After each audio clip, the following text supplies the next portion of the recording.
ప్రార్థన చేసుకుందాం. పరమ తండ్రి, జయముగల దేవా, మీ ప్రియ కుమారుడు యేసుక్రీస్తు ప్రభు వారి అతి పరిశుద్ధమైన నామమున మీ పాదం దగ్గరికి వస్తూ స్తుతిస్తూ ఆరాధిస్తూ పూజిస్తూ కనపరుస్తూ, సర్వోన్నతమైన దేవ, సర్వాధికారి అయిన తండ్రి, సర్వ సృష్టికర్త మీకే స్తోత్రములు. మహాగరుడ, మహోన్నతుడ, పరిశుద్ధమైన దేవ మీకే స్తోత్రములు.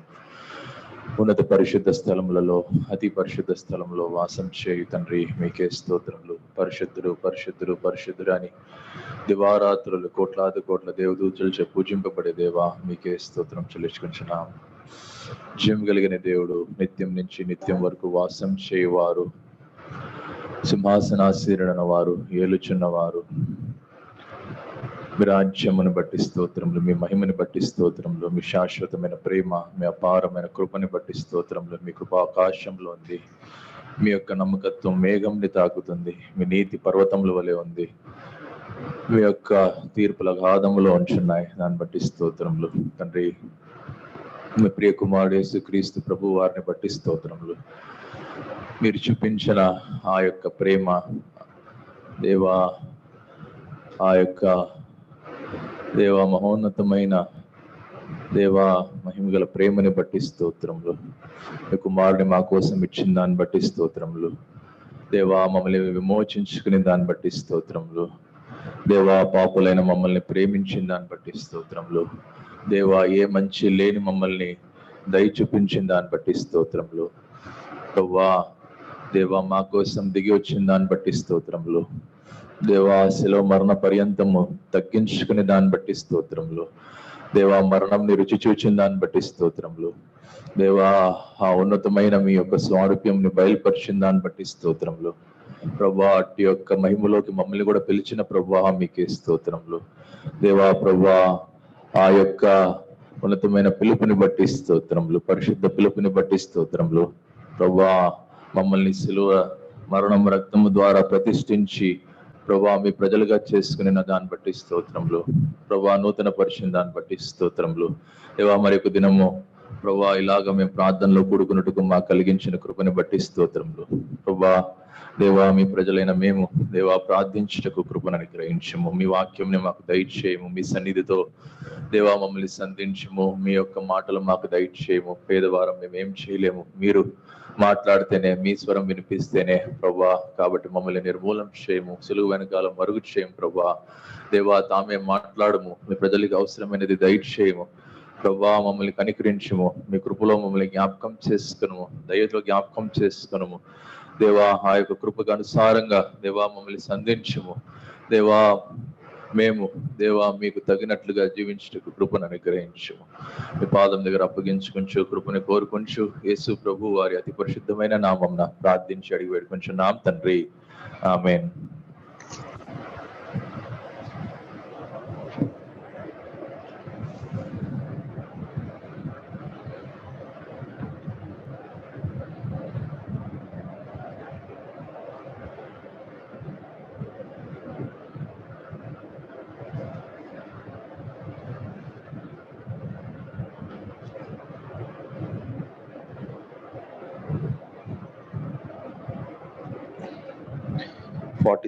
తెలుగులో, తమిళ్ 56, తెలుగు 47, తమిళ్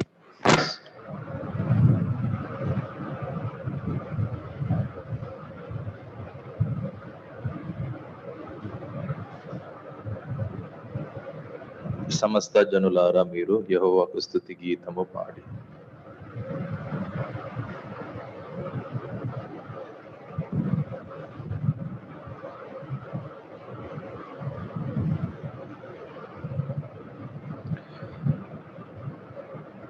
సమస్త జనులారా మీరు యెహోవాకు స్తుతి గీతము పాడి, సంతోషముతో సన్నిధిలో ఉత్సాహించుడి జయమనుచు. సంతోషముతో సన్నిధిలో ఉత్సాహించుడి జయమనుచు సమస్త జనులారా మీరు యెహోవాకు స్తుతి గీతము పాడి తానేయునార్చే మహకార్యములన్ పాపిని రక్షింపబలియాయన్ తానేయునార్చే మహకార్యములన్ పాపిని రక్షింపబలియాయన్ శత్రుని రాజ్యము కూలాద్రోసెను శత్రుని రాజ్యము కూలాద్రోసెను స్మరించుడి మీరందరును ఆయనను స్తుతించుడి సమస్త జనులారా మీరు యెహోవాకు స్తుతి గీతము పాడి జ్ఞాపకముంచుకో ఇశ్రాయేలు విడిపించే నైగుప్తు నుండి జ్ఞాపకముంచుకో ఇశ్రాయేలు విడిపించే నైగుప్తు నుండి 40 సంవత్సరములు నడిపించే 40 సంవత్సరములు నడిపించే కానానుకు మిమ్ము చేర్చుటకు ఆయనను స్తుతించుడి సమస్త జనులారా మీరు యెహోవాకు స్తుతి గీతము పాడి మోషేకు తన సేవను నొసగి యెహోషువా జయమును పొందే మోషేకు తన సేవను నొసగి యెహోషువా జయమును పొందే శత్రుని గెల్చి రాజ్యము పొందే శత్రుని గెల్చి రాజ్యము పొందే ఘన కార్యములు స్మరించి ఆయనను స్తుతించుడి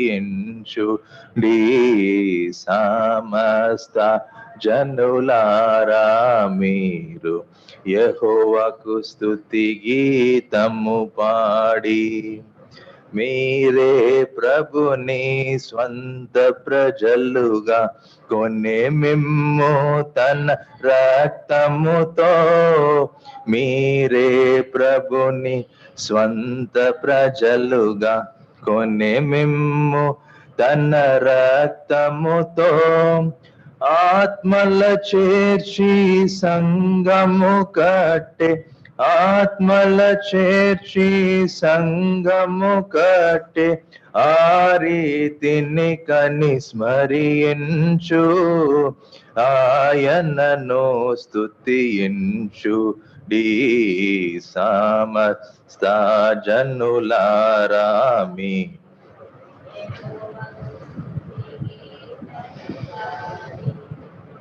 పిలిచెను ప్రభువు సేవకు మిమ్ము నేడే వినుమాయన స్వరము పిలిచెను ప్రభువు సేవకు మిమ్ము నేడే వినుమాయన స్వరము అర్పించుడి మీ జీవితములను అర్పించుడి మీ జీవితములను సాగిలపడి ఆయన ఎదుట ఆయనను స్తుతించుడి సమస్త జనులారా మీరు యెహోవాను స్తుతి గీతము పాడి సంతోషముతో సన్నిధిలో ఉత్సాహించుడి జయమనుచు సమస్త జనులారా మీరు యెహోవాకు స్తుతి గీతము పాడి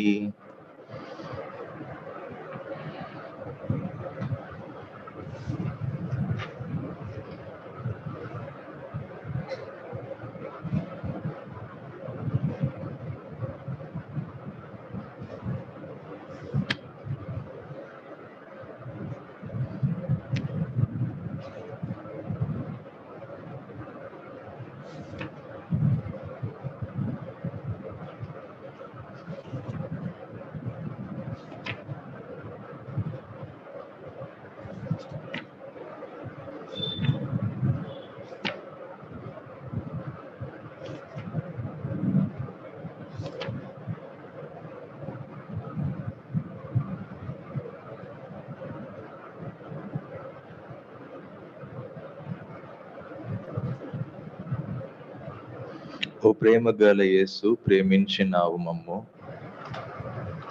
తెలుగు 112, తమిళ్ 157.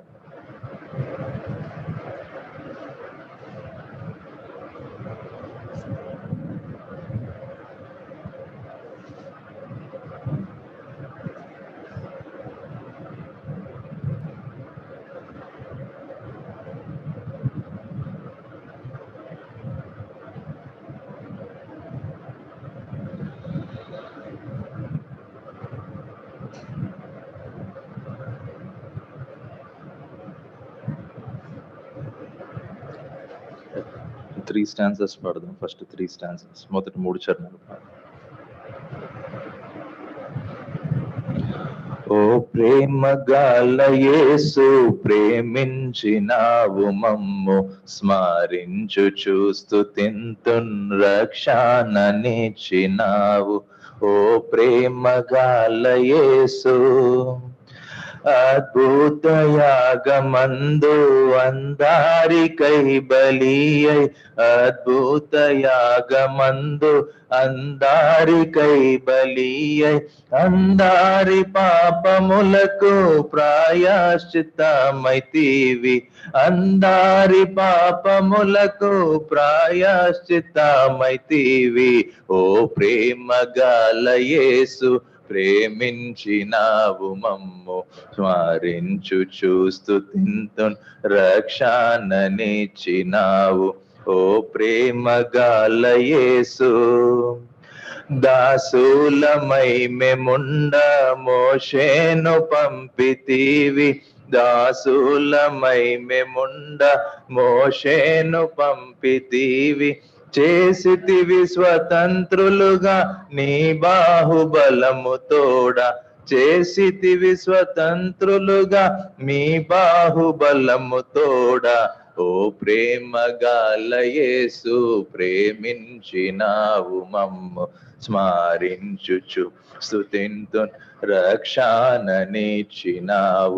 ఓ ప్రేమ గల యేసు క్షమాపణానందముతో సాగింపచేసి మమ్ము, క్షమాపణానందముతో సాగింపచేసి మమ్ము, యాత్రలో మాకు తోడై విజయమునిచ్చితివి, యాత్రలో మాకు తోడై విజయమునిచ్చితివి. ఓ ప్రేమ గల యేసు ప్రేమించినావు మమ్ము, స్మరించు చూస్తూ తింతున్ రక్షణనిచ్చినావు. ఓ ప్రేమ గల యేసు.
కీర్తనలు 105. కీర్తనలు 105.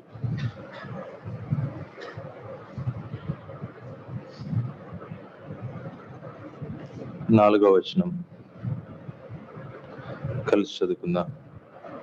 కీర్తనలు 105, 4వ వచనం కలిసి చదువుకుందాం.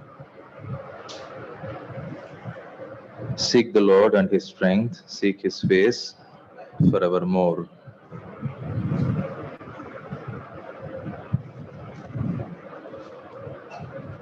తెలుగులో చదవండి.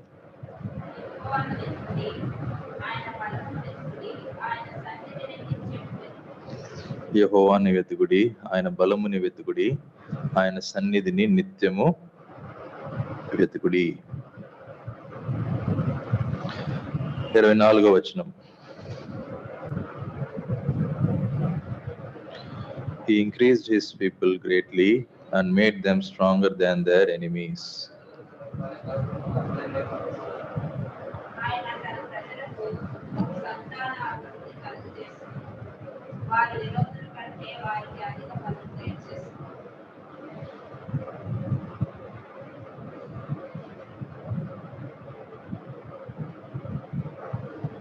ముప్పై 37వ వచనం. He also brought them out with silver and gold, and there was none feeble among his tribes. తెలుగులో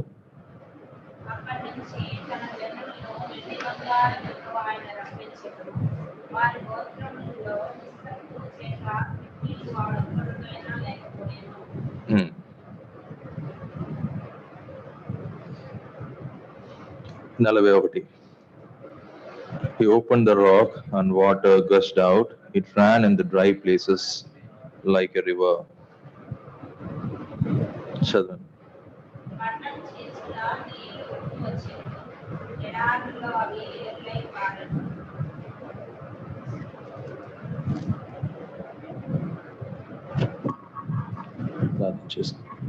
తండ్రి ప్రభా, స్తోత్రములు ప్రభా.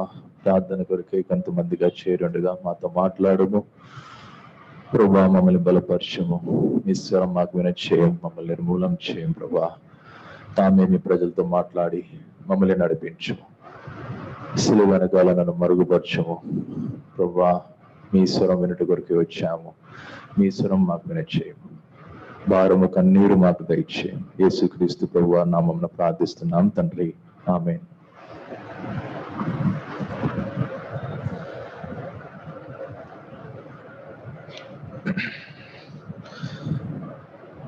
నాలుగో వచనంలో యెహోవాని వెతుకుము, ఆయన బలముని వెతుకుము, ఆయన సన్నిధిని నిత్యము వెతుకుము అని రాయబడింది. కాబట్టి యెహోవా దేవుడు, దేవుని యొక్క బలము, దేవుని యొక్క సన్నిధిని మనం వెతికేవారుగా ఉండాలన్నమాట. కాబట్టి ఆయన యొక్క బలము, ఆయన యొక్క సన్నిధి, ఈ మూడిటి ద్వారా నడిపించబడే ప్రజలు వారి యొక్క జీవితంలో ఆ మేలులు వాళ్ళు పొంది ఈ కీర్తనలో రాయబడింది అన్నమాట. కాబట్టి దేవుణ్ణి వెతికి దేవుని యొక్క బలముని వెతుకువారు, దేవుని యొక్క సన్నిధి, దేవుడు ఎక్కడున్నాడు, దేవుని ద్వారా నడిపించబడదాం, దేవుని ద్వారా సహాయం పొందాం అనుకున్నవారు ఒక ధన్యతలోకి, దేవుని ద్వారా నడిపించబడే భాగ్యంలోకి తీసుకురాబడుతున్నారు అన్నమాట. ఆ భాగ్యం గురించి మనం ఇక్కడ చూస్తున్నాం. దేవుని లేకుండా సొంత బలము, సొంత శక్తితో జీవించుట ఆ వ్యక్తి శాపగ్రహీతము అని రాయబడింది వాక్యంలో. వాళ్ళందరూ కూడా నశిస్తారు అని రాయబడింది. మానవుడి యొక్క బలము, మానవుడి యొక్క జ్ఞానము అన్ని కూడా వ్యర్థమైంది. మానవుడు ఒట్టి గడ్డి పువ్వు లాంటి వాడు అని మనం బాగా ఎరిగిన వారుగా ఉన్నాం. దేవుని వాక్యం పదే పదే మనకు ఆ కార్యాలని బోధిస్తూ ఉంటుంది. మానవుడైన వాడు ఆ విషయంని గ్రహిస్తూ రావాలన్నమాట. కాబట్టి ఉదయమనే వచ్చే గడ్డి ఎలాగ సాయంత్రానికంతా అది ఎండిపోతుందో అలాంటిది ఒక మానవుడి యొక్క జీవితము అని మానవుడు అర్థం చేసుకోవాలి. అది నీడ లాంటి వాడు. ఆ జీవితము, బలము వ్యర్థమైన దీన్ని, ఆవిరి లాంటిది. అది జ్ఞానము వ్యర్థమైనది అనే విషయము దేవుని వాక్యంలో మనం పదే పదే తెలుసుకుంటాం. ఆ యొక్క గ్రహింపులోకి దేవుని బిడ్డలు వస్తూ దేవుని యొక్క బలము, దేవుని యొక్క సహాయం యొక్క ఉన్నతమైన లాభములోకి మనం రావాలనేసి దేవుని వాక్యం మనకు నేర్పిస్తా ఉంటది.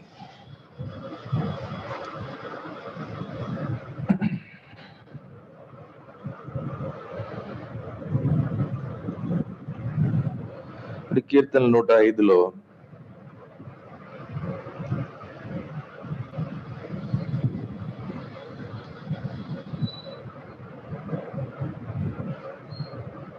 తొమ్మిదో వచనము,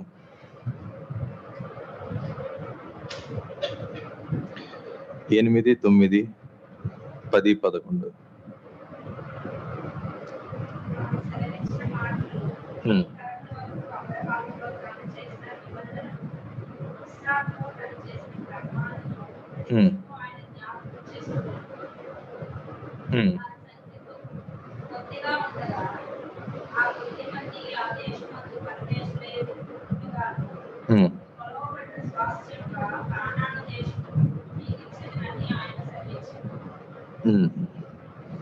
మొట్టమొదటిగా మన దేవుణ్ణి వెతికేటప్పుడు మనం తెలుసుకునే విషయం ఏంటంటే, ఆయన తన ప్రజలైన మనతో చేసిన వాగ్దానంని ఆయన మన జ్ఞాపకం చేస్తాడనమాట. ఎంత గొప్ప దేవుడు! ఎప్పుడైతే ఈ దేవుని ప్రజలైన మనం వెతికేది ప్రారంభిస్తామో, ఆ క్షణంలో దేవుడు తన ప్రజలకి ఆయన చేసిన నిబంధన లేదా ఆయన చేసిన వాగ్దానము మన పైన ఎంత గొప్పదో ఆ వాగ్దానాన్ని మనకు జ్ఞాపకం చేస్తున్నాడు. 8వ వచనంలో ఆయన యొక్క నిబంధనని ఆయన ఏం చేస్తున్నాడంట? జ్ఞాపకం ఉంచుకున్నాడు. So he remembers his covenant. చూడండి, ఎప్పుడైతే అబ్రహాం లోతు కోసము ప్రార్థన చేసేది ప్రారంభించాడో, లేదా ఆ విషయం యందు వెతికేది ప్రారంభించాడో, ఆ పట్టణంని నాశనం చేసేటప్పుడు దేవుడు ఎవరిని జ్ఞాపకం చేసుకున్నాడు? అబ్రహాంని జ్ఞాపకం చేసుకునేను అని రాయబడింది. దేవుడు తన నిబంధనని జ్ఞాపకం చేసుకుంటాడు. హీ రిమెంబర్స్ హిస్ కవెనెంట్ కదా.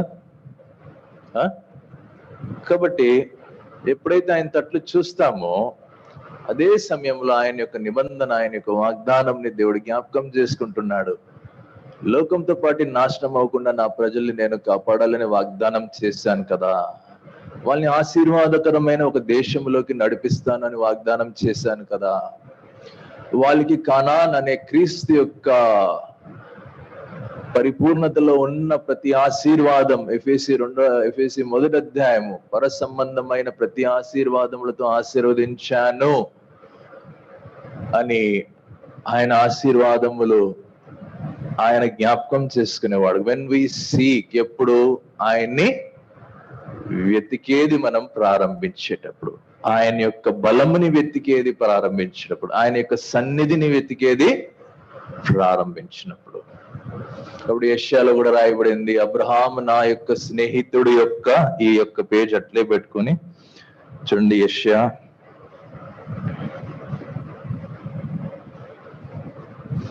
41, 8వ వచనం. యెషయా 41, 8వ వచనం. But you, Israel, are my servant, Jacob, whom I have chosen, the descendants of Abraham, my friend. చదవండి.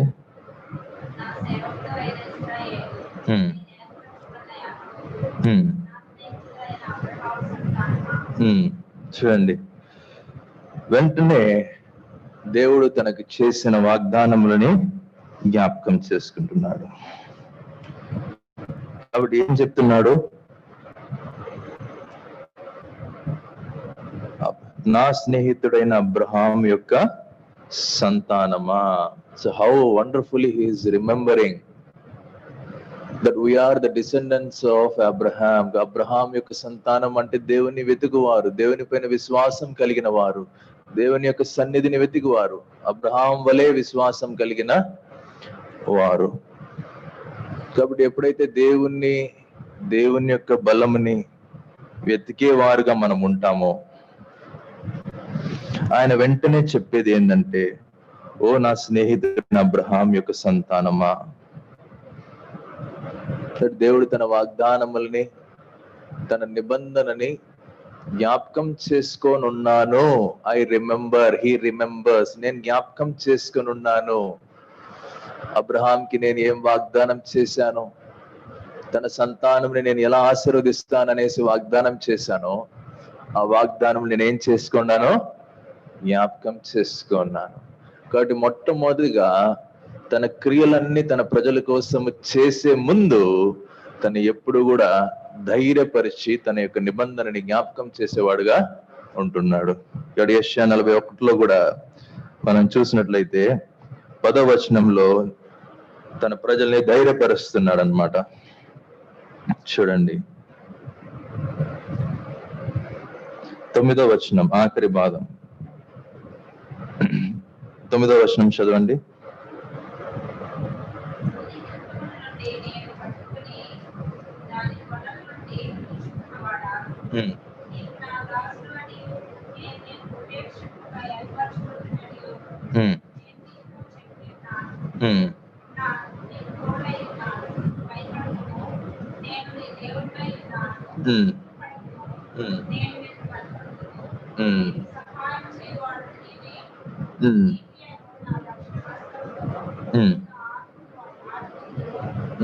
చాలు.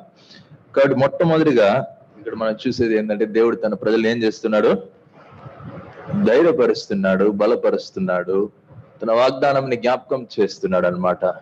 ఏం చేస్తున్నాడు, భూ దిగంతముల నుంచి, you whom I have taken from the ends of the earth, భూ దిగంతముల నుంచి నేను పిలుచుకున్న లేదా చేర్చుకున్న నా యొక్క ప్రజల్లారా, నేను పిలుచుకున్న నా యొక్క ప్రజల్లారా అంటున్నారు. భయపడకుడి అని చెప్తున్నాడు. నేను మిమ్మల్ని ఏం చేసుకున్నాను, for I have chosen you and have not cast you away. నేను మిమ్మల్ని ఎంచుకున్నాను అనే పదం, నేను మిమ్మల్ని ఎంచుకున్నాను, నాట్ యూ. కాబట్టి యోహాను సువార్త 15వ అధ్యాయంలో కూడా మనం చూస్తాము, మీరు నన్ను ఎంచుకోలేదు కానీ నేను మిమ్మల్ని ఎంచుకున్నాను అని చెప్తాడు. యోహాను సువార్త 15వ అధ్యాయంలో.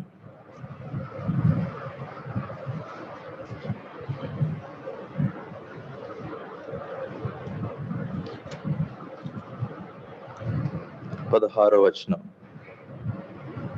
యోహాను 15:16.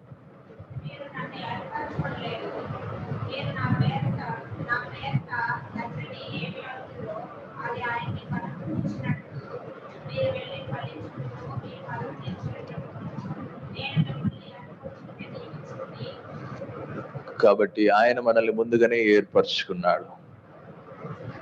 మన కోసం సిలువ పైన తన ప్రాణంని పెట్టి మన దగ్గరికి వచ్చి మనల్ని సమకూర్చుకున్నాడు. It was he who loved us. కాబట్టి అనేక సమయాల్లో మనం చూస్తాం, ఆయన మన కొరకై చనిపోయాడు, ఆయన మన కొరకై వచ్చాడు అనే విషయంని మనం చూస్తాం.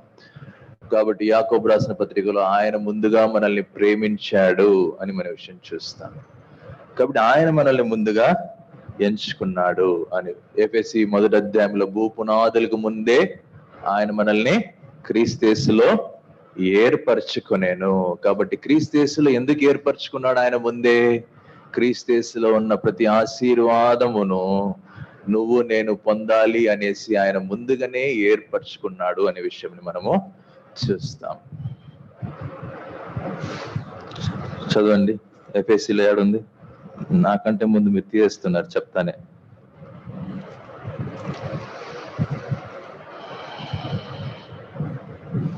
ఎఫెసీ 1వ అధ్యాయం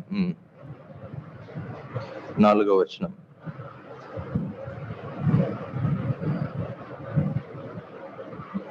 చదవండి.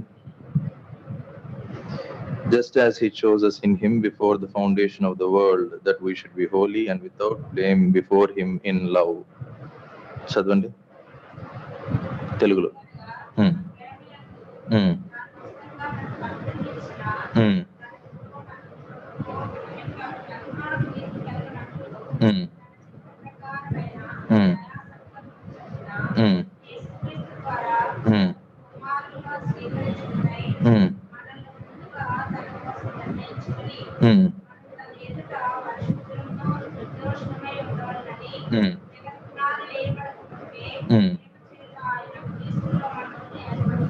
ప్రేమ చేత ఆయన క్రీస్తులో మనల్ని ఏర్పరచుకునేను. అంటే ఆయన యొక్క సన్నిధిలో మనం పరిశుద్ధంగా నిందారహితంగా ఉండాలి అనేసి భూపునాదులకు మున్పే ఆయన ప్రేమ చేత మనల్ని క్రీస్తులో ఏర్పరచుకునేను. కాబట్టి అలాగా మనము పరిశుద్ధులుగా ఉండాలంటే ఎలా ఉండగలుగుతాము చెప్పండి? మన సొంత శక్తితో సొంత బలంతో మనము ఉండలేమన్నమాట. కాబట్టి అటువంటి మనల్ని ఆయన ఏర్పరచుకున్నాడు ప్రేమతో, నిందారహితంగా నిర్దోషులుగా ఉండాలనేసి. కాబట్టి ఎలా ఉండగలుగుతాము? ఎజికేల్ రాసిన పత్రిక, ఈ పేజ్ కీర్తనలు అట్టే పెట్టుకోండి. ఎజికేల్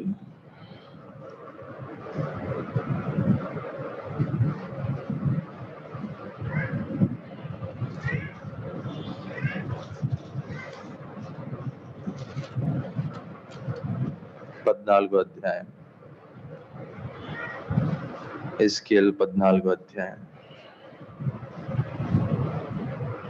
13వ వచనం చదవండి. ఎవరైనా తమిళ్లో படிக்கலாம், తెలుగులో படிக்கலாம்.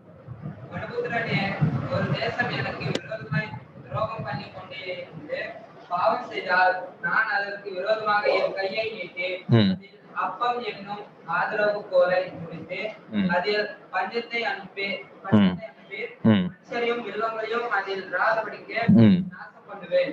చాలు. కాబట్టి ఒక భూమి నాకు వ్యతిరేకంగా ఏం చేస్తుందంట? Persistent unfaithfulness.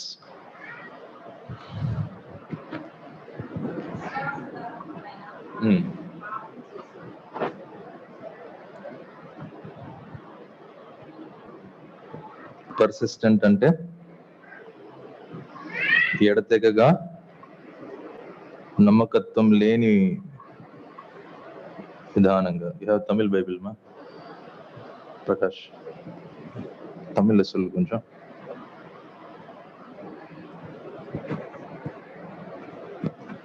తమిళ్ బైబిల్ ఉందా?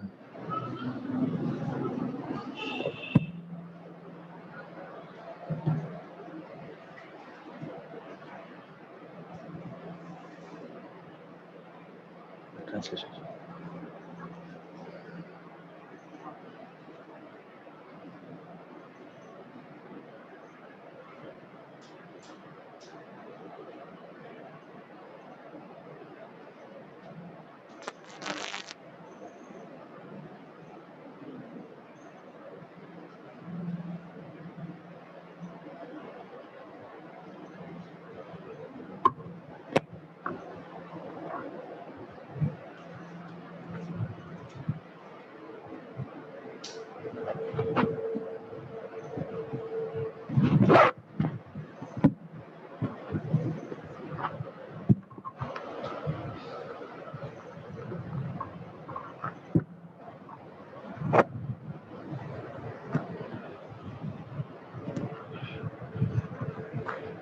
Ezekiel chapter 14.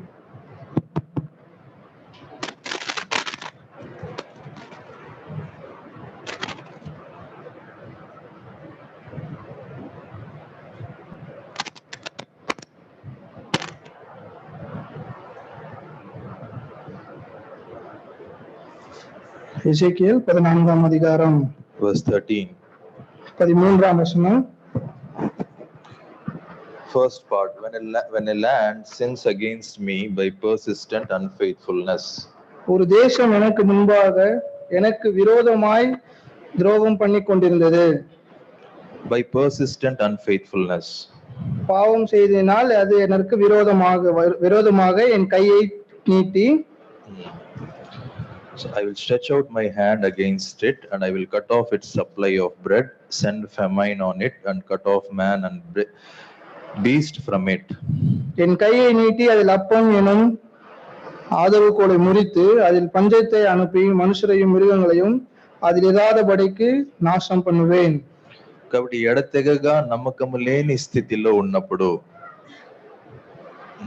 இடைவிடாமல் நம்பிக்கை இல்லாத நிலைமையில் காணப்படும் பொழுது, లేదా ఎడతెగగా పాపం చేసిన స్థితి ఉన్నప్పుడు, இடைவிடாமல் பாவம் செய்து கொண்டிருக்கும் பொழுது నేనేం చేస్తానంట, நான் என்ன செய்து கொண்டிருப்பேன், నా చేతిని చాపి என் கரத்தை நீட்டி దాని యొక్క ఆహారముని నాశనం చేసి அவர்களுடைய அப்பத்தை நான் நாசம் பண்ணுவேன். కరువుని తీసుకొని వచ్చి பஞ்சத்தை கொண்டு வந்து మనిషిని, జంతువుని, పశువుని దాన్ని నాశనం చేస్తాను అని చెప్పినారు. மனுஷரையும் மிருகங்களையும் நாசம் பண்ணுவேன் என்று சொல்கிறார். కాబట్టి మన జీవితం ఇలాంటి జీవితంగా ఉంది.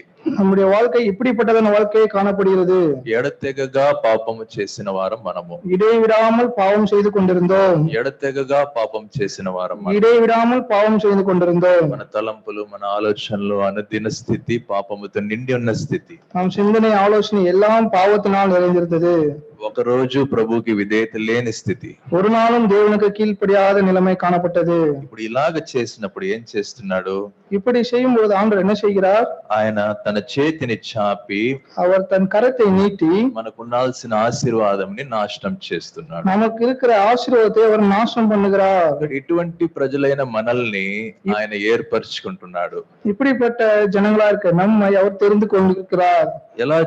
ఎలా ఏర్పరచుకుంటున్నాడు, எப்படி அவர் நம்மை தெரிந்து கொண்டார், మనం నీతిమంతులం అనేసా, நாம் நீதிமன்றம் நினைத்தா 14వ వచనంలో చూసినట్లయితే 14ஆம் வசனத்தில் பார்க்கும் பொழுது, ఒకవేళ నోవా, దానియేలు, యోబు లాంటి వారు అక్కడ ఉన్నట్లయితే, அப்பொழுது நோவா, தானியேல், யோபு ஆகியோர் போல் அங்கு இருக்கும் பொழுது, వారు తమ నీతిని బట్టి తమను మాత్రమే రక్షించుకోగలుగుతారు.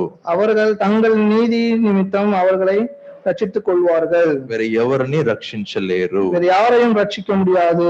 15వ అధ్యాయంలో 15ஆம் அதிகாரத்தில், ఒకవేళ నేను అడవి జంతువుల ద్వారా వాళ్ళని నాశనం చేసిన ఎడల, நான் காட்டு மிருகங்களை வைத்து நான் நாசம் பண்ணினால், 16వ వచనానికి వచ్చే కాడికి 16ஆம் வசனத்தில் வரும் பொழுது, ఈ ముగ్గురు లాంటి వారు, இந்த மூன்று நபரை போலவும் నోవావు, దానియేలు, ఇంక యోబు లాంటి నీతిమంతులు అక్కడ ఉన్నప్పటికీ, நோவா, தானியேல், யோபு ஆகிய மூவரும் நீதிமான்களா இருக்கும் பொழுது, అయినను ఆ దేశం నేను ఖచ్చితంగా నాశనం చేస్తాను అంటున్నాడు. அப்படிப்பட்ட நீதிமான்கள் இருந்தாலும் கூட நான் நாசம் பண்ணுவேன்.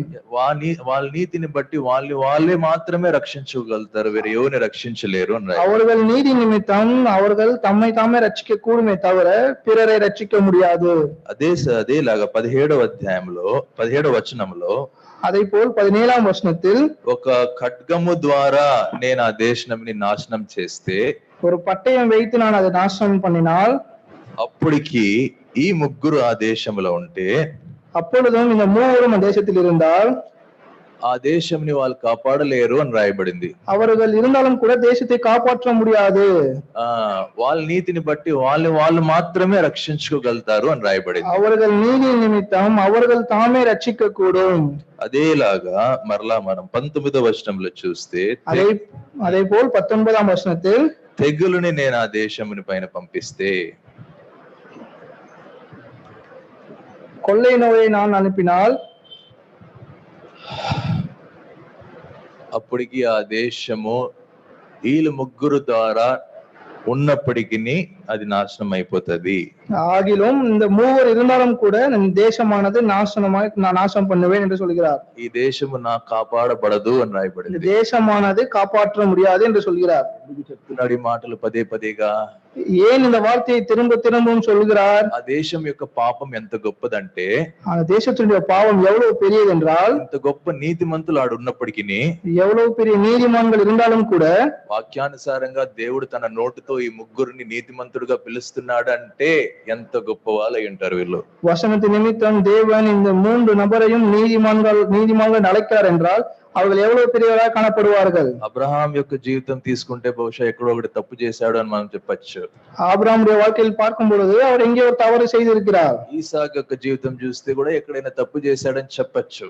ஈசாக்கு வாழ்க்கையில் பார்க்கும் பொழுது ஏதோ ஒரு இடத்தில் தவறு செய்திருக்கிறார். కాబట్టి ఏదో ఒక రీతిలో ఎవరో ఒకరు ఎంత నీతిమంతులైనా కానీ తప్పు చేశారు అని మనం చెప్పుకోవచ్చు. நீதிமன்களை பார்க்கும்போது ஏதோ ஒரு இடத்தில் அவர்கள் தவறி போகிறவர்கள் காணப்படுகிறார்கள். దావీదు బత్షెబాతో పాపం చేశాడు. தாவீதும் கூட அவர் பாவம் செய்திருந்தார். కాబట్టి అందరూ ఏదో ఒక రకంగా పాపం చేశారు. அனைவரும் பாவம் செய்திருக்கிறார்கள். దేవుడు తన నోటితో ముగ్గురిని నీతిమంతులని చెప్పున్నాడు ఇక్కడ. தேவன் தன் வாயினாலே மூவரை நீதிமான் என்று சொல்கிறார். కాబట్టి మొట్టమొదటిగా నోవా, முதலாவதாக நோவா ఏదైనా పాపం చేశాడా అంటే మనకు తెలియదు. நோவா அதாவது பாவம் செய்தாரா நமக்கு தெரியாது. మళ్ళా చూస్తే యోబు జీవితంలో ఏమైనా పాపం చేశాడా? లేదు. யோபுடைய வாழ்க்கையில் பார்க்கும்போது ஏதாவது பாவம் இருந்ததா? இல்லை. దానియేలు జీవితంలో ఎక్కడైనా దానియేలు తప్పిపోయాడా అని మనం చూస్తే ఎక్కడా లేదు. தானிయేலுடைய வாழ்க்கையில் எங்கேயாவது தவறு இருக்கிறார் என்றால் எங்கேயும் இல்லை. కాబట్టి ఈ ముగ్గురు యొక్క నీతి ఎంతో గొప్పది దేవుని దృష్టిలో. இந்த மூவருடைய நீதியானது மகா பெரிய நீதியாக காணப்படுகிறது. అయితే అయినను దేవుడు ఏం చెప్తున్నాడు? ఇటువంటి ముగ్గురు ఉన్నప్పటికీ ஆனாலும் இப்படிப்பட்ட மூவர் இருந்தாலும் கூட ఆ దేశంని కాపాడుకోలేరు అని రాయబడింది. அந்த தேசத்தை காப்பாற்ற முடியாது என்று சொல்கிறார். నేను ఖచ్చితంగా నాశనం చేస్తాను అని రాయబడింది. நான் நிச்சயமாக நாசம் பண்ணுவேன் என்று சொல்கிறார். ఇది విషయం ఏం చూపిస్తది? இந்த காரியம் நமக்கு எதை காட்டுகிறது? మన పైన రావాల్సిన దేవుని యొక్క ఘోరమైన తీర్పుని చూపిస్తది. நம் மீது தேவனுடைய கோபம் வரக்கூடியதாக காணப்படுகிறது. రెండోది ఏం చూపిస్తది? இரண்டாவதாக என்ன காண்பிக்கிறது? ఎటువంటి ప్రజలైనా ఎటువంటి కార్యమైన మన పైన రాబోయే నిశ్చయించబడిన ఉగ్రత నుంచి కాపాడలేంది అని చూపిస్తది. எந்த காரியத்தை நிமித்தம் எந்த பெரிய நாசனத்தை நிமித்தம் நம்மை காப்பாற்ற முடியாது என்று காண்பிக்கிறது. కాబట్టి ఇటువంటి దేవుడు మనల్ని ప్రేమించి ఏర్పరచుకున్నాడు ముందే. இப்படிப்பட்ட தேவன் நம்மளை அன்பாய் அழைத்து நம்மளை தெரிந்து கொண்டாரே முன்பே. మరి మనం నాశనం అయిపోతామని ఒక పక్కన రాయబడింది, ఇంకో పక్కన ఏమో ముందుగానే ఏర్పరచుకున్నాడని రాయబడింది. நாம் நாசம் பண்ணுவோம் என்று எழுதப்பட்டிருக்கிறது, ஆனால் அடுத்த பாகத்தில் நம்மளை அவர் தெரிந்து கொண்டார் என்று எழுதப்பட்டிருக்கிறது. కాబట్టి ఇటువంటి ఘోరమైన ఉగ్రత మధ్యలో దేవుడు ఏర్పరచుకున్న తన ప్రజల్ని రక్షించుకునే దానికి ఎలాగా నిశ్చయించుకున్నాడు? இப்படிப்பட்டதான சூழ்நிலையிலே தேவன் நம்மளை ரட்சிக்க அவர் எப்படி நம்மளை தெரிந்து கொண்டார்? ఇటువంటి గొప్ప నీతిమంతులు ఉన్నప్పటికీ మనం కాపాడబడలేము. இப்படிப்பட்ட பெரிய நீதிமான்கள் இருந்தாலும் கூட நாம் காப்பாற்ற முடியாது. దేవుడు తన నిబంధనని జ్ఞాపకం చేసుకున్నాడు. தேவன் தன் உடன்படிக்கையை நினைவு கூறுகிறார். నీ నీతి నా నీతిని బట్టి కాదు, உன் நீதி என் நீதி நிமித்தம் அல்ல, నీ పరిశుద్ధం నా పరిశుద్ధంని బట్టి కాదు, உன் பரிசுத்த நிமித்தம் என் பரிசுத்த நிமித்தம் அல்ல. ఎప్పుడైతే దేవుడిని వెతుక్కుంటూ వస్తామో, யாராவது தேவனை தேடி வருகிறார்களோ, ఆయన బలముని వెతుక్కుంటూ వస్తాము, அவருடைய பலனை தேடி வருகிறார்களோ, ఆయన సన్నిధిని వెతుక్కుంటూ వస్తాము, அவருடைய சமூகத்தை தேடி வருகிறார்களோ, దేవుడు తన నిబంధనని జ్ఞాపకం చేసుకుంటున్నాడు. தேவன் தன் உடன்படிக்கையை நினைவு கூறுகிறார். కాబట్టి ఉగ్రత రావాల్సిన ప్రజలు నన్ను వెతికి వచ్చినప్పుడు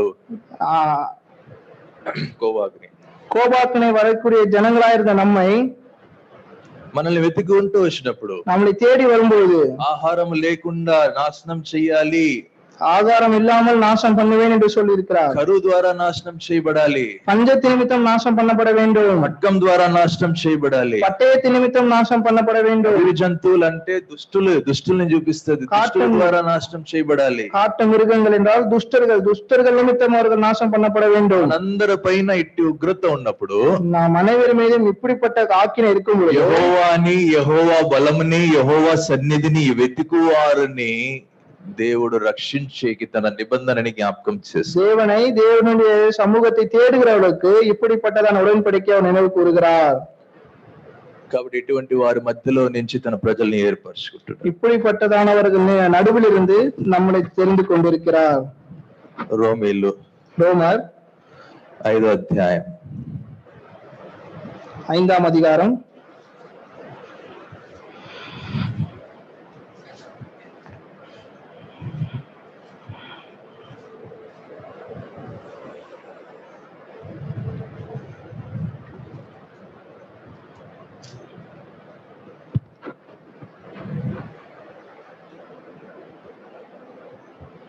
18వ వచనం 18ஆம் வசனம் చదవండి.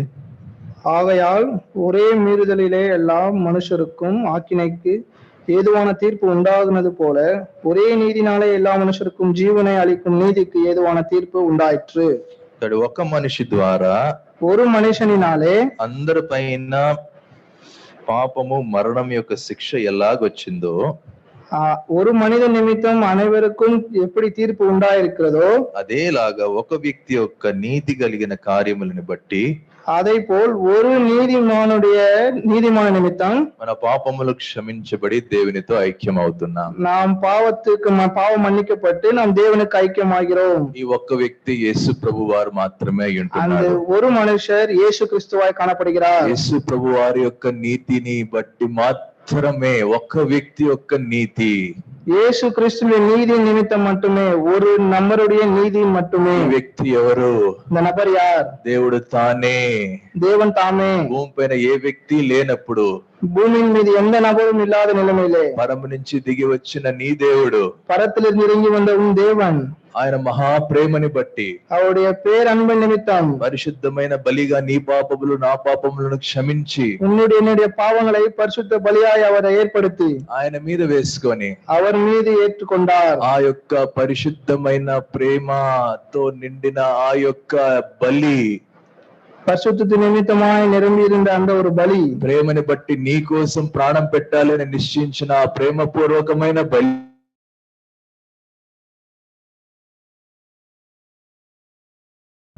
எந்த பாவம் இல்லாத பரிசுத்தமான பலி, నిన్ను పాపము నుంచి మరణం నుంచి శిక్ష నుంచి విడిపించాలి దిగి వచ్చిన ఆ యొక్క పరిశుద్ధమైన బలి, பாவத்திலிருந்து சாபத்திலிருந்து உன்னை எடுத்து போட உன்னை விடுவித்த அந்த பலி, ఆ నీతి కలిగిన దేవుడు, அந்த நீதி உள்ள தேவன், ఆ యేసు ప్రభు, அந்த இயேசு கிறிஸ்து, ఆయన యొక్క నీతి కలిగిన కార్యముని బట్టి, அவர் நீதி నిమిత్తமான காரியத்தை நிமித்தம் సిలువ పైన నీ కోసం ప్రాణం పెట్టిన ఆ యొక్క ప్రేమని బట్టి, சிலுவையில் அன்பாய் உனக்காக தொங்கின ஒரு நீதி நிமித்தம் నిన్ను నడిపించాలనేసి, உன்னை நடப்பிப்பதற்காக, నీ పాపాలు క్షమించబడాలనేసి, உன்னுடைய பாவங்கள் மன்னிக்கப்பட வேண்டும் என்பதற்காக, రావాలనేసి, உன்னுடைய ஜீவித்திற்குள் வர வேண்டும் என்பதற்காக ఆయన చేసిన నీతి కార్యము அவர் செய்த நீதி காரியம் మనందరినీ క్షమిస్తుంది.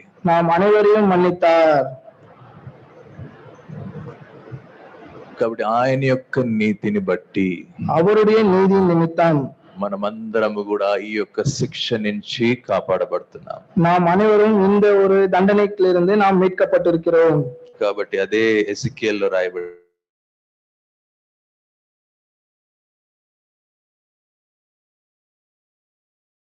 22వ వచనం. 22వ వచనం.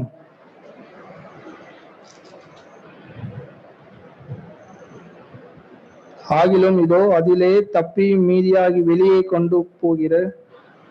கொண்டு வரப்போகிற குமாரரும் குமாரத்திகளும் சிலர் இருப்பார்கள். இதோ அவர்கள் உங்கள் அண்டைக்கு புறப்பட்டு வருவார்கள். அப்பொழுது நீங்கள் அவர்கள் மார்க்கத்தையும் அவர்கள் கிரியைகளையும் கண்டு, நான் எருசலேமின் மேல் வரப்பண்ணின தீங்கையும் அதன் மேல் நான் வரப்பண்ணின எல்லாவற்றையும் குறித்து தேற்றப்படுவீர்கள்.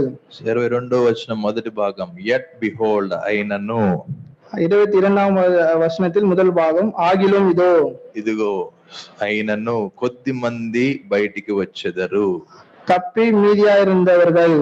కాబట్టి ఈ ముగ్గురు తమ నీతిని బట్టి ఎవరిని కూడా రక్షించలేరు. இந்த மூவர் அவர்கள் நீதி நிமித்தம் யாரையும் ரட்சிக்க முடியாது. కాబట్టి అయినను కొంతమంది బయటికి వస్తారు. ஆகிலும் தப்பி மீதியானவர்கள் வெளியே வந்தார்கள். కాబట్టి ఈ ముగ్గురు నీతి కంటే గొప్ప నీతి ఎవరిది? இவர்கள் மூவரின் நீதியை காட்டிலும் பெரிய நீதி யாருடையது? తెగగా పాపము చేసి నమ్మకము లేని యొక్క ప్రజల్ని క్షమించి ఆ ఉగ్రత నుంచి కాపాడగలిగే నీతి ఎవరిది? இடைவிடாமல் பாவம் செய்து ஆக்கினைக்கு உட்பட்டிருந்த நம்மை அவர் விடுவிக்கிற நீதி எந்த நீதி? అది యేసు ప్రభు వారి యొక్క నీతి. அது இயேசு கிறிஸ்துவினுடைய நீதியாய் காணப்படுகிறது. ఇటువంటి గొప్ప ఉగ్రత నుంచి మనల్ని కాపాడుతుంది. பெரிய ஆக்கினையிலிருந்து நம்மை விடுவிக்கிறது. ఆ యేసు ప్రభు వారే మన దేవుడు. அந்த இயேசு கிறிஸ்துவானவரே நம்முடைய தேவன். ఆ యేసు ప్రభు వారి ద్వారా ప్రభు మనల్ని వాగ్దానములోకి పిలుస్తున్నాడు. இயேசு கிறிஸ்துவை குறித்து நம்மை தேவன் வாக்குத்தத்தம் பண்ணி அழைக்கிறார். ఆయన ద్వారా మనల్ని ప్రతి వాగ్దానంలోకి నడిపిస్తున్నాడు. அவர் నిమిత్తం நமக்கு தினந்தோறும் வாக்குத்தத்தத்தை தருகிறார். ఆయన లేకుండా మనం ఉగ్రతలో ఉంటాము. அவர் இல்லாமல் நாம் ஆக்கினையில் காணப்படுவோம். ఆయన ద్వారా మనం దేవుని నిబంధన ద్వారా ఆయన మనకు చేయబోయే మేలుల్ని పొందుతాము. அவர் நிமித்தம் தேவனோடு கூட உடன்படிக்கை பட்டு அவர் செய்கிற நற்காரியங்களை நாம் அனுபவிப்போம். ఆయన లేకుండా దేవుని ఉగ్రత మన మీద వస్తుంది. அவர் இல்லாமல் தேவனுடைய ஆக்கினை நம் மீது வரும். ఆయన ద్వారా దేవుని మేలుల్ని పొందుతూ ఉంటాం. அவர் நிமித்தம் தேவனுடைய நற்காரியங்களை நாம் பெறுவோம். కాబట్టి కీర్తనలో 105 சங்கீதம் 105 12, 13, 14 12, 13, 14 வசனங்கள். அக்காலத்தில் அவர்கள் கொஞ்சம் தொகைக்குட்பட்ட சொற்ப ஜனங்களும் பரதேசிகளுமாயிருந்தார்கள். அவர்கள் ஒரு ஜனத்தை விட்டு மறு ஜனத்தண்டைக்கும் ஒரு ராஜ்யத்தை விட்டு மறு தேசத்தாரண்டைக்கும் போனார்கள். அவர்கள் ஒடுக்கும்படி ஒருவருக்கும் இடம் கொடாமல் அவர்கள் நிமித்தம் రాజాకలే కడిగి కొట్టే. చూసారా, కాబట్టి మొట్టమొదటిగా దేవుని యొక్క యేసు ప్రభు ద్వారా దేవుడు మనకు చేసే మేలులు, ఎవరు కూడా నా ప్రజల్ని తాకబాకండి అంటున్నాడు. தேவன் இயேசு கிறிஸ்து நிமித்தம் நமக்கு செய்கிற நற்காரியங்கள் என் ஜனங்களை தொடாதிருங்கள். ఇవన్నీ యేసు ప్రభు ద్వారా మాత్రమే చేస్తాడు దేవుడు. இது எல்லாவற்றும் இயேசு கிறிஸ்துவின் மூலமாக தான் தேவன் நமக்கு அளிக்கிறார். కాబట్టి when they were very few and strangers, ఎంతో చిన్నగా కొద్ది మందిగా ఉన్నప్పుడు அவர்கள் கொஞ்சமாய் சொற்ப ஜனங்களாய் இருந்தார்கள். బహుశా మనం కూడా కొద్ది మందిగా ఉండొచ్చు, తక్కువ మందిగా ఉండొచ్చు. நாம் கூட சொற்ப ஜனங்களாய் காணப்படலாம், நம்மிடத்தில் தப்பு காணப்படலாம். అయితే స్ట్రేంజర్స్, అయితే ఏం రాయబడింది? వాళ్ళు ఒక దేశం నుంచి ఇంకో దేశం, ఒక రాజ్యం నుంచి ఇంకో రాజ్యం వారు వెళ్తుండగా ఎవరు కూడా వాళ్ళకి వ్యతిరేకంగా ఏ తప్పు చేయకుండా రాజులని వారి కోసం గద్దించెను. ஒரு தேசத்தை விட்டு இன்னொரு தேசத்திற்கும், ஒரு ராஜ்யத்தை விட்டு இன்னொரு ராஜ்யத்திற்கும் போகும் பொழுது ஒருவரும் ஒடுக்கப்படாதபடி ராஜாக்களுக்கு அவர் கடிந்து கொண்டிருக்கிறார். కాబట్టి ఒకప్పుడు పాపము ద్వారా ఉగ్రత రావాల్సిన నీవు నేను ஒரு நாளிலே பாவத்தினால் ஆக்கினைக்கு உட்பட்டிருந்த நீங்களும் நானும் యేసు ప్రభుని అంగీకరించినాక, இயேசு கிறிஸ்துவை ஏற்றுக்கொண்ட பிற்பாடு, కాబట్టి ఏ రాజు ఎవడు కూడా మనకు వ్యతిరేకంగా ఏ తప్పు చేయనీయకుండా దేవుడు వాళ్ళని గద్దిస్తున్నాడు. எந்த ராஜாவும் நமக்கு விரோதமா எந்த ஒரு காரியத்தையும் செய்யாதபடிக்கு தேவன் ராஜாக்களை கடிந்து கொண்டிருக்கிறார். ఎంత గొప్ప దేవుడు! எவ்வளவு பெரிய தேவன்! పాపాత్మురాయలైన స్త్రీని ఆయన మధ్యలో నిలబెట్టాడు. பாவியா இருக்கிற ஸ்திரீயை அவர்களுக்கு நடுவாய் நிறுத்தினார். ఇదిగో ఈ పాపాత్మురాలు స్త్రీ పాపం చేసి నిన్ను రాళ్లతో కొట్టాలి అని చెప్పారు. இந்த ஸ்திரீயானவள் பாவத்தில் கையுங்களமாய் பிடிபட்டால் கல்லெறிந்து கொள்ள வேண்டும் என்று சொன்னார்கள். మీలో ఎవరిలో పాపం లేదో మొట్టమొదటిగా రాయి కొట్టండి అని చెప్పారు. உங்களில் யாரில் பாவம் இல்லாதவர்களோ அவர் முதல் கல்லை எறியுங்கள் என்று சொன்னார். లేకుండా తిరిగి వెళ్ళిపోయారు, మనస్సాక్షిలో గద్దించబడి. ஒருவரும் கல்லెறியாமல் திரும்பி போனார்கள் మనస్తాపపట్టు. చాలా సార్లు అనుకుంటాం, ప్రభువా నాకు విరోధంగా ఆ వ్యక్తి ఇటు చేస్తున్నాడు అటు చేస్తున్నాడు కాబట్టి వాడిని గద్దించు, ఇలా చెయ్యి అలా చెయ్యి. ఏం అవసరం లేదు. ఆయన ఒక్క మాటతో మనస్సాక్షి కదిలించబడి ఒప్పించి తిరిగి పంపించేదానికి శక్తి కలిగిన దేవుడు అంటున్నాడు ఆ యేసు ప్రభు. நாம் தேவனிடத்தில் கேட்போம், தேவன் எனக்கு விரோதமாய் அவர்கள் இருக்கிறார்கள் என்று கேட்கும் பொழுது தேவன் ஒரே வார்த்தையை சொல்வார், முதலாவது பாவம் செய்தவர் முதல் கல்லை எரியும் என்று சொல்லுவார். அப்பொழுது நாம் మనస్తాపపட்டு திரும்புவோம். కాబట్టి ఒక్క మాటతో మనస్సాక్షిని ఒప్పించే ఆయన తాకనీయకుండా చేయగలిగే శక్తి కలిగిన వాడు. அவர் ஒரே வார்த்தையில் நம் மனசாட்சியை அவருக்கு ஒரே நிமிடத்தில் நம் மனசாட்சியை உடைக்கிறவராய் காணப்படுகிறார். లాబాను యాకోబుని చంపేదానికి వెనకాల తరుముకుంటూ వచ్చేటప్పుడు కలలో దేవుడు కనిపించి, నా దాసుడు నిన్ను తాకబాకు అని చెప్తానే తాకకుండా వదిలేసి వెళ్ళిపోతాడు. யாக்கோபை அவன் அழிக்க முன்வரும் பொழுது தேவன் அவனுக்கு இடைப்பட்டு அவன் இந்த தாசன் அப்படின்னு சொல்லும் பொழுது அவன் திரும்பி போனான். కాబట్టి ఇది మన దేవుడు. இவர்தான் நம்முடைய தேவனாய் காணப்படுகிறார். మన పాపులైన మనకు ఇటువంటి గొప్ప శ్లాఘ్యత, பாவிகளா இருக்க நமக்கு இப்படிப்பட்டதான ஒரு பாக்கியம் காணப்படுகிறது. యేసు ప్రభు ద్వారా இயேசு கிறிஸ்துவின் நிமித்தம் ధైర్యంగా మనం ముందుకు పోవచ్చు. தைரியமாய் நாம் முன்னேறி செல்லலாம். ధైర్యంగా గొప్ప కార్యాలు చేయొచ్చు. தைரியமாய் பெரிய காரியங்களை செய்யலாம். దేవుని ఎరుగు వారు గొప్ప కార్యాలు చేస్తారు. தேவனை அறிந்தவர்கள் பெரிய காரியங்களை செய்வார்கள். మళ్ళీ 24వ వచనంలో మనం చూస్తూ వచ్చాం. 24వ వచనத்தில் பார்க்கும் பொழுது, తన ప్రజల్ని బహుగా వర్ధిల్ల చేసి తన శత్రువుల కంటే బలమైన వారుగా చేశారు. அவர் தம்முடைய ஜனங்களை மிகவும் பழுக பண்ணி அவருடைய சத்துருக்களை பார்க்கிலும் அவர்களை பலவான்களாக்கினார். ఇది మన దేవుడైన యేసు ప్రభు. இதுதான் நம்முடைய தேவனாக இயேசு கிறிஸ்துவானவர். బలమైన శత్రువులు ఎవరైనా ఉన్నప్పటికీ, நம்மை பார்க்கிலும் பலமான சத்துருக்கள் யாரா இருந்தாலும், ప్రజల ஜனங்களா இருந்தாலும், లేకపోతే వేరే ఎవరైనా శత్రువులా, நமக்கு எதிரான சத்ருவா இருந்தாலும், పరిస్థితులా, நமக்கு இது இருக்கிற சூழ்நிலைகளா, అందరికంటే పెద్ద శత్రువు మన జీవితంలో ఉన్న పాపము. எல்லாவரை காட்டிலும் மிகப்பெரிய சத்ரு நம்முடைய பாவம். ఆ పాపముని బట్టే కదా ఉగ్రత వస్తది అని ఇంతకుముందు చదివాము. அந்த பாவத்தின் நிமித்தமாக தான் ஆக்கினை வரும் என்று வாசித்தோம். ఏ పాపము లేని యేసు ప్రభు ఎప్పుడైతే నీ నా జీవితంలోకి వస్తాడో, எந்த பாவம் இல்லாத இயேசு கிறிஸ்துவனர் எப்பொழுது உன்னுடைய வாழ்க்கையிலும் வருகிறாரோ, ప్రేమని నువ్వు నేను పొందినవాడుగా ఉన్నట్లయితే, அவருடைய அன்பை நீயும் நானும் பெற்றிருந்தால், ఆయన రక్షణని నువ్వు నేను పొందినవాడుగా అయితే, அவருடைய ரட்சிப்பை நீங்களும் நானும் பெற்றிருந்தால், ఏ పాపము నీ జీవితంలో శక్తిగా ఉన్నది ఆ పాపము కంటే శక్తి కలిగిన వాడుగా యేసు ప్రభు నిన్ను చేస్తాడు. எந்த பாவம் வாழ்க்கையில் பலனாய் காணப்பட்டதோ அதை காட்டிலும் அவர் உனக்கு பலனாய் தருவார். ఇది మన దేవుడే ఎంచున్నాడు. அப்படிப்பட்ட தேவன் நம்மோடு இருக்கிறார். అందుకనే నేను మళ్ళీ హీ ఇంక్రీజ్డ్, ఆయన చేశాడు అనే వచనాలని చదివించాను. அதை தான் திரும்பவும் அவர் செய்தார், அவர் பண்ணுவார் என்கிற வசனங்களை நாம் திரும்ப வாசித்தோம். చదివిన వచనాలన్నీ కూడా ఆయన చేశాడు అనేది వచనాలు చదివాము. நாம் வாசித்த வசனங்களை பார்க்கும் பொழுது அவர் செய்தார், அவர் பண்ணினார் என்ற வசனங்களை நாம் வாசித்தோம். 4వ వచనంలో ఆయన ఎవరిని కూడా తాకని లేదు. 4వ వచనத்தில் அவர் யாரும் ஒடுக்கப்படவில்லை. 24వ వచనంలో ఆయన తన ప్రజల్ని బలపరిచాడు. 24వ వచనத்தில் அவர் தம்முடைய ஜனங்களை பலப்பண்ணினார். తన శత్రువుల కంటే బలమైన వాడుగా చేశాడు. శత్రుக்களை பார்க்கிலும் மிகவும் பலவான்களாக்கினார். ఈ దినము నీ శత్రు పాపమై ఉంటుంది. இன்றைய நாளிலே உன் சத்ரு பாவமாய் காணப்படுகிறது. శోధనై ఉంటుంది. உனக்கு சோதனையாய் காணப்படுகிறது. నువ్వు గెలవలేవు. அதை நீ ஜெயிக்க முடியாது. యేసు ప్రభువారిని నువ్వు అంగీకరించినట్లయితే, యేసు கிறிஸ்துவை எப்போது ஏற்றுக்கொள்கிறாயோ, ఆయన నీ జీవితంలోకి అంగీకరించినట్లయితే, அவரை எப்போது வாழ்க்கையில் ஏற்றுக்கொள்கிறாயோ, ఆయన ప్రేమను అంగీకరించినట్లయితే, அவருடைய அன்பை எப்போது ஏற்றுக்கொள்கிறாயோ, ఆయన ద్వారా పాప క్షమాపణ అంగీకరించినట్లయితే, அவர் நிமித்தம் பாவத்தின் மன்னிப்பை ஏற்றுக்கொள்கிறாயோ, పాపము పైన మనం బలము పొందేటట్లుగా మనల్ని చేస్తాడు. பாவத்தின் மேல் நாம் பலன் பெற அவர் நமக்கு உதவி செய்வார். సమయం లేదు, நேரம் இல்லாத காரணத்தினால் 37వ వచనం. 37వ వచనం, He also brought them out with silver and gold, and there was none feeble among his tribes. அப்பொழுது அவர்களை வெள்ளியோடும் பொன்னோடும் புறப்பட பண்ணினார். அவர்கள் கோத்திரங்களில் பலவீனப்பட்டவன் ஒருவனும் இருந்தில்லை. ఆయన గోత్రములో బలహీనమైన వాడు ఎవడు కూడా లేడు. அவர்கள் கோத்திரங்களில் பலவீனப்பட்டவன் ஒருவனும் இருந்ததில்லை. గొప్ప దేవుడు, எவ்வளவு பெரிய தேவன். ఒకప్పుడు యోషువ సాధారణమైన యవనస్తుడుగా ఉన్నాడు.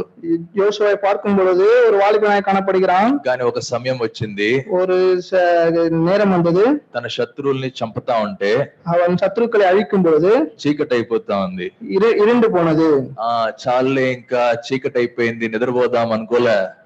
இருண்டு போய்விட்டதே, நாம் தூங்கலாம் என்று நினைக்கவில்லை. ఆయన ప్రార్థన ఎంత గొప్పదంటే, அவருடைய ஜெபம் எவ்வளவு பெரியது என்றால், దేవా ఈ సూర్యుడిని అస్తమించకుండా ఆపవా అన్నాడు. தேவனே சூரியனை உதிக்காமல் நீங்கள் தள்ளி போட முடியுமா என்று கேட்டார். నాకు కొంచెం ఇంకా పని ఉంది, எனக்கு இன்னும் வேலை இருக்கிறது. నేను నా యొక్క గోత్రములో ఎవరు కూడా బలహీనుడిగా ఉండడు. நான் என்னுடைய கோத்திரத்திலும் பலவீன் ஒருவனும் இல்லை. రాత్రి అయితే చిన్న చిన్న విషయాలకి నా వల్ల కాదు, చేత కాదు అనేవాడు ఉండడు. இரவானாலும் கூட சின்ன சின்ன காரியங்கள் தான் என்னால முடியாது என்று இல்லை. ఒకప్పుడు సాధారణమైన యవనస్తుడు, அவன் ஒரு வாலிபனாய் காணப்படுகிறான். చీకటి అయిపోయింది కదా ఇంకా రేపు చేసుకుందామనలే. அவன் இருண்டு போன் விட்டதே, நாளை பார்த்து கொண்டாம் நினைக்கவில்லை. పొద్దున్న నుంచి సాయంత్రం వరకు యుద్ధం చేస్తా ఉంటే ఎంత కష్టంగా ఉంటది. காலை முதல் இரவு மட்டும் யுத்தம் செய்தால் எப்படி இருக்கும். కానీ ఆయన ఏం చేస్తున్నాడు, அவர் என்ன செய்கிறார், ఇది యేసు ప్రభు వారి ద్వారా మనకు కలుగుతది. இப்படிப்பட்டதான இயேசு கிறிஸ்து நிமித்தம் நமக்கு கிடைக்கும். ప్రభువా సూర్యుని ఆపువా, தேவனே சூரியனை நீங்கள் அவர் தடுக்க முடியுமா என்று கேட்கிறார். నాకు పని ఉంది, எனக்கு இன்னும் வேலை இருக்கிறது, I have to do great things. நான் பெரிய காரியங்களை செய்ய வேண்டும். కాబట్టి తన యొక్క గోత్రంలో సత్తా లేనివాడు ఎవడు కూడా ఉండడు. அவருடைய கோத்திரத்தில் பலவீனப்பட்டவன் ஒருவனும் இல்லை. ఇది మన యేసు ప్రభు వారు. இவர்தான் நம்முடைய இயேசு கிறிஸ்துவாய் காணப்படுகிறார். కాబట్టి యెహోవా బలముని వెతుకుడి, தேவனுடைய பலனை தேடுங்கள், దేవుని సన్నిధిని వెతుకుడి, தேவனுடைய சமூகத்தை தேடுங்கள். ఆ యొక్క బలం, ఆ యొక్క సన్నిధి యేసు ప్రభు వారే. அந்த அவருடைய பலனும் சந்நிதியும் இயேசு கிறிஸ்துவாய் காணப்படுகிறார். ఆయన ద్వారా మనం ఇవన్నీ పొందుతాం. இயேசு கிறிஸ்துவின் மூலம் நாம் எல்லாவற்றையும் பெற்றுக்கொள்கிறோம்.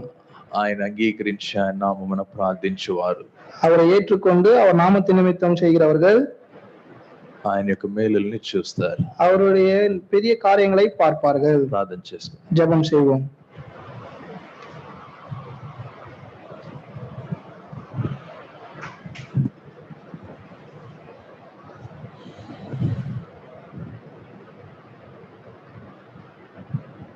సంఘం కోసం ప్రార్థన చేయండి.